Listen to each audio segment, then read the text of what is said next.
পরে আমরা যখন বেরোইছি দেখি যে যেখান দিয়ে আমরা সিঁড়ি দিয়ে ক্লাসে উঠি সেই সিঁড়ির জায়গাটা পুরোটা পুড়ে গেছে। আর সিঁড়ির ওই পাশে GSO 7-8 ছেলেমেয়েরা পড়তো, ওদের ইয়েটা পুরো পুড়ে গেছে, সিঁড়ির সাইড পুরো পড়ে গেছে। ওখানে অনেকে মানে গড়াগড়ি করতেছে, 7-8 ছেলের ভয় তো শিখে গেছিল। আগুনের উপর অনেকে লাল হয়ে গেছে, অনেকে খুব জামা কাপড় পুড়ে গেছে, তারা মাঝে শেষে গড়াগড়ি করতেছে। আমরা আমাদের লার্জিস বলতেছে যে আমরা সিঁড়ির দিকে দৌড়ছি, আমরা ভাবছি যে নিচে যাবো ছেড়েছি, আমরা সিঁড়ির দিকে দৌড়ছি কি আমি বলছি আগুন নিভে গেছে, দোয়া উঠতেছে। আমরা ওখানে গেছি, গ্যাস চলে দিছিল, পরে নিচে একজনের গায়ে পড়ে গেছে, আবার একটা স্টেটের ভাই আমার গায়ের উপর পড়ে গেছে, পরে আমার একটা বান্ধবী আমার গায়ের উপর পড়ে গেছে।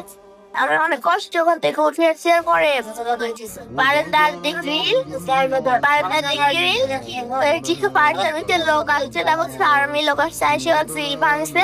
ভাঙার পর আমাদের ওখানে যে গাড়ি রাখা হয় ওখানে একটা গেট আছে, গেট সাইডে গেট হচ্ছে জানলার সাথে লাগাই দিতে সিঁড়ির মতো করে যাওয়া যায়। পরে 7-8 মিলে নামাই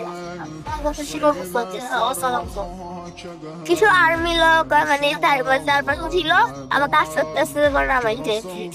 বাচ্চাকে নিতে আসছিল কিন্তু বাচ্চাকে পাওয়া গেছে, বাচ্চা সম্ভবত অফিসে ছিল, সেফলি ছিল।